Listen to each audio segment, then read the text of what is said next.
historia de un país con su historia militar, olvidando la historia civil y por ende la historia de sus ciudadanos. Ramón González Paredes es un humanista que ha dedicado su existencia a la búsqueda de la sabiduría y el progreso, uno de los notables constructores de nuestro gentilicio, un gran venezolano. Juan Germán Rossio escribió en un panfleto en 1811 que era necesaria la fundación de una biblioteca pública para reafirmar las decisiones tomadas el 19 de abril de 1810. Las únicas bibliotecas que había eran religiosas en los conventos. Y además había una prohibición de traer libros del extranjero. En 300 años Caracas no tenía una biblioteca pública. En 300 años no tenía nada. Por eso es tan importante que Juan Germán Rossio llame la atención acerca de ello. Y una biblioteca en que pueden entrar todos. Eso sí, gente sin capa, porque eran todos iguales.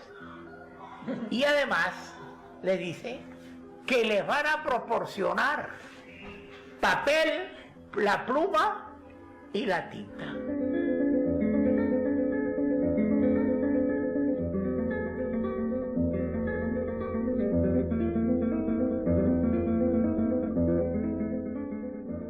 Siempre he pensado que la esperanza es una especie de arte decorativa de la fe. Los que no tenemos fe, tenemos esperanza. ¿La fe sustituye a la esperanza a la fe, o pueden convivir? Yo creo que no hay sustitución entre fe y esperanza. Hay una manera de convivir entre las dos, porque el que tiene fe espera por su fe. Y el que no tiene fe, por lo menos, espera porque alguna vez en su realidad con lo que hace puede mejorar su condición. De manera que hay esperanza con fe y fe con esperanza. Pero la fe y la esperanza, como muy bien lo ha preguntado usted, van formando una conjunción y es muy difícil a veces separarla. ¿Hasta dónde termina la fe y a dónde empieza la esperanza? Y me preguntas lo que es la fe, no lo sé. Pero si no me lo preguntas, yo sí sé. La fe mía es una fe que se fundamentó en dos personas muy queridas en mi existencia. Mi madre, Teresa Paredes de González, y la tía mía, María de Lourdes Paredes Pimentel. Uno, como le explicaba, tiene un sedimento inconsciente. El que realmente descubrió al ser humano fue Sigmund Freud. Pero ya él decía que el único que le había enseñado la verdad había sido, como psicólogo, había sido Fedor Dostoyevsky, cuando estudió el inconsciente y puso a vivir el inconsciente en los terribles personajes, sobre todo en Crimen y Castigo. Bueno, en casi todas las obras, él hasta en El Jugador y todo. Entonces, la fe, uno parece que la encuentra sin darse cuenta. Porque sin darse cuenta, yo tengo fe cristiana, fe católica. Por eso que le decía que la fe está consustanciada con el ser. La fe nace, empieza a fomentarse en el niño. Cuando al niño el padre o la madre le va indicando que debe tomar el camino de una creencia, que se lo va a salvar en la vida, que ese va a ser su verdadero bastón y que le va a abrir después las puertas del cielo. ¿Escribir es una decisión o un destino? Escribir es un destino o una costumbre. El destino se basa en costumbres y la costumbre va elaborando el destino. El ser humano muchas veces no sabe dónde termina el hábito, dónde el hábito se convierte en costumbre y dónde la costumbre va marcándole el destino al ser en su existencia. O sea, es muy complicado. Pero no es complicado. Yo no entendí nada, pero bueno, no importa. No importa que usted entienda, no, tal que otros me entiendan y estamos todos de acuerdo. Si no estamos de acuerdo, todo es mejor.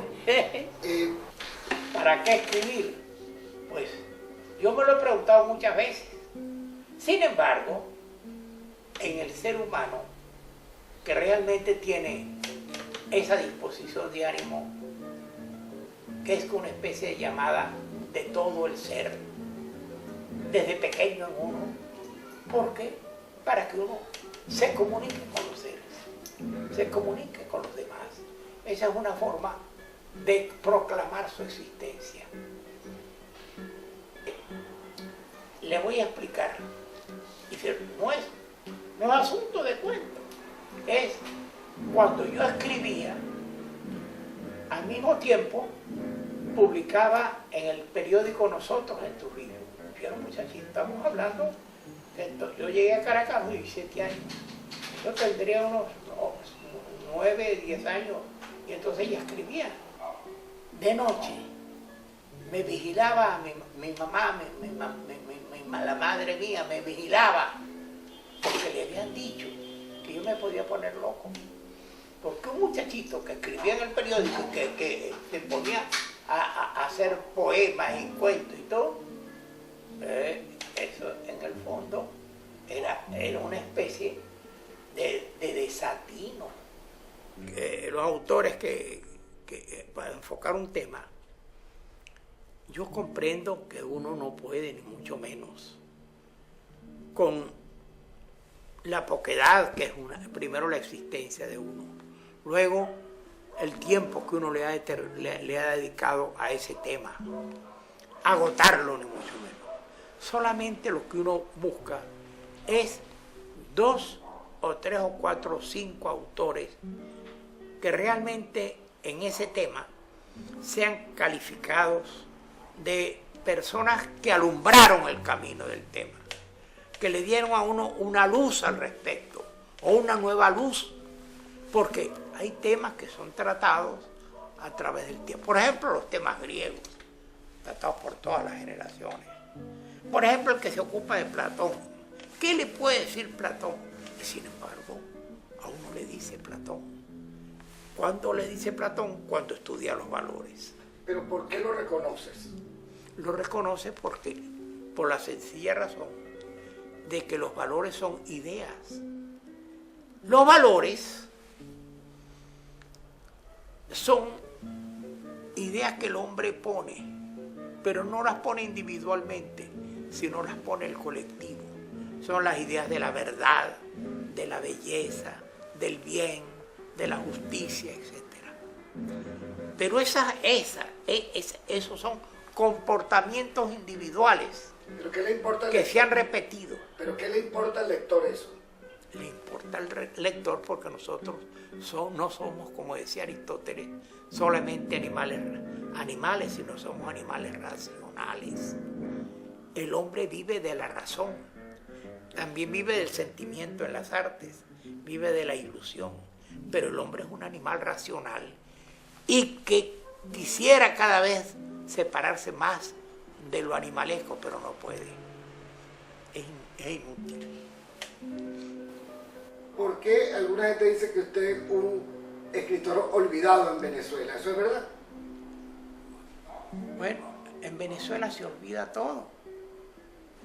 El escritor es olvidado, él se recuerda mientras publique. Ahora tengo yo, para no seguir siendo un olvidado, voy a publicar ya. Tengo 3 libros para la imprenta y tengo 2 libros que también pienso publicar. Lo que sucede es que en Venezuela no hay a veces verdadero clima de cultura de publicaciones, porque en Venezuela la gente no lee ni el periódico, desgraciadamente. Entonces, ¿para quién escribe uno? Yo escribo para mí, pero para publicar, si no lo van a leer algún amigo, como un favor muy grande. Y eso es lo triste. Esa es la gran tragedia cultural de Venezuela. ¿Y cómo es la crítica literaria en Venezuela? La crítica literaria ha sido una gran preocupación para mí. Precisamente, la tesis mía, con que yo me incorporo a la Academia de la Lengua, es con un voluminoso libro que se llama En el brocal de la crítica literaria. Ahí estudio la crítica literaria en el mundo griego, en el mundo romano, la crítica, los orígenes del mundo romano en la crítica literaria inglesa, alemana, francesa, italiana, la crítica literaria en América en general, la crítica literaria en los Estados Unidos, la crítica literaria en Venezuela, y esbozo una especie de estética, la estética mía, que se basa en un libro que me publicó, que era un muchacho, y me publicó la universidad, la Dirección de Cultura, que se llama Cosmos, Mundo y Universo, que es el libro de mi sistema filosófico, que en otra oportunidad podemos hablar de eso. Entonces, ese es un libro que hago un análisis de todas las críticas y presento cómo en Venezuela muchos escriben crítica entre los periodistas y tal, sin ser críticos. En Venezuela pueden nombrarse 2 o 3. Yo tengo la suerte de que un compañero mío, Pedro Díaz Seijas, fue un verdadero crítico de proyección continental. Pero la mayoría son poetas, novelistas o simplemente periodistas que hacen crítica. Y también, como usted dice, los cineastas pueden hacer crítica. Todo el que se encuentra con un escritor se cree que puede criticarlo. Y lo critica, no hay problema. Entonces, bien, en la crítica en Venezuela no se ha generalizado, porque miles de personas que han escrito sobre crítica, que yo las enumero ahí. Es increíble. Pero críticos, 2 o 3 grandes críticos en toda la historia del país. ¿Quién narra? ¿Tú a través de los personajes o los personajes a través de ti? Explícanos cómo es esa galleta. Mira, a mí me ha resultado muy interesante esa interpretación que hizo uno de los críticos, es decir, que ha calado de una manera más profunda en mi obra. Es decir, que yo procuré, tanto en la novela biográfica especialmente, como en la novela, empezó con Génesis. Génesis es un matrimonio por dentro. Es decir, yo pongo a pensar a los personajes y el autor no explica nada. Hasta ahora no explica nada. Y así surgió Génesis y surgió la novela biográfica. Porque, por ejemplo, como usted debe haber visto en Bolívar, Bolívar piensa y piensan todos los personajes, amigos, enemigos, los que planificaban su muerte. Lo mismo hago con Sucre. Sucre, de manera que todos tienen vida propia. Es decir, hago una especie de teatro en la novela. Y es que a mí el teatro me impresiona mucho. Y no escribo más teatro porque en Venezuela ahora es cuando hay un resurgimiento del teatro. Pero durante muchos años yo me guardaba mis obras porque no las publicaba. Yo incorporé los pensamientos en escena, como si fueran personajes. Y se distinguían por los colores, un amarillo, uno rojo, uno azul, y eran los pensamientos de cada una de las personas que estaban en el escenario. En la novela soy novelista, en el cuento soy cuentista, en el ensayo soy ensayista, y entonces en el ensayo es donde uno puede unir toda esa efervescencia y poner a ocuparse de las figuras, de la bibliografía, del tema, y al mismo tiempo ponerlo a vivir con las ideas. Y es el mundo de las ideas y de la filosofía, porque yo tengo momentos espirituales, momentos culturales. En un momento soy poeta, en otro momento soy novelista, en otro momento soy ensayista, en otro momento he sido historiador. Y por fin, ¿qué es Venezuela o cómo es Venezuela? Acuérdese usted de los orígenes, que Venezuela fue una capitanía general. Desde la misma colonia, Venezuela fue de los países que tenían un tipo de gobierno casi elemental en comparación con el reinado de Nueva Granada, con el reinado de La Plata, con México, que iba a ser incluso un imperio. Venezuela buscaba sus raíces en las haciendas. Venezuela era un país de haciendas y esos hacendados salieron y llevaron a sus peones y se convirtieron en generales, porque en el fondo la Venezuela naciente tiene que olvidarse de que eran finquitas, de que eran haciendas, de que eran simples peones que iban con el jefe de la peonada, y de ahí ese falso concepto de creer que Venezuela tiene como fatalidad seguir a un líder que se convierte en un tirano, un déspota, en un ser autoritario, el que manda él y más nada, eso es todo. En tu cueva de mago nocturno, cuando el aire escribía mensajes de lunas perdidas, Prometeo, esa máscara que usas cuando quieres jugar con ratones del sueño, hizo un pájaro loco de brumas para huir de las voces sombrías, y jugando a los cirios con gatos ocultos, fue una llama tan viva en su vuelo que era ya mariposa y celaje, arcoíris, paloma y serpiente. Los timbales del día murieron con un hondo responso de nieve, y la noche en su escoba de bruja olvidada vio nacer el cocuyo con carne y palabra en la arena. Ahí está tu contrario, el caballo con alas que piensa, el murciélago triste que canta, y danzando una danza de estrellas difuntas, alza torres de lirios e iglesias de espuma anhelante, para luego tumbarlas con ciega pasión de cenizas. Ahí el hombre Dionisos se mata ignorando las luces profundas, el camello infernal de sus pasos. Tú pusiste la máscara un día y palomas de brasas llenaron el cielo de formas.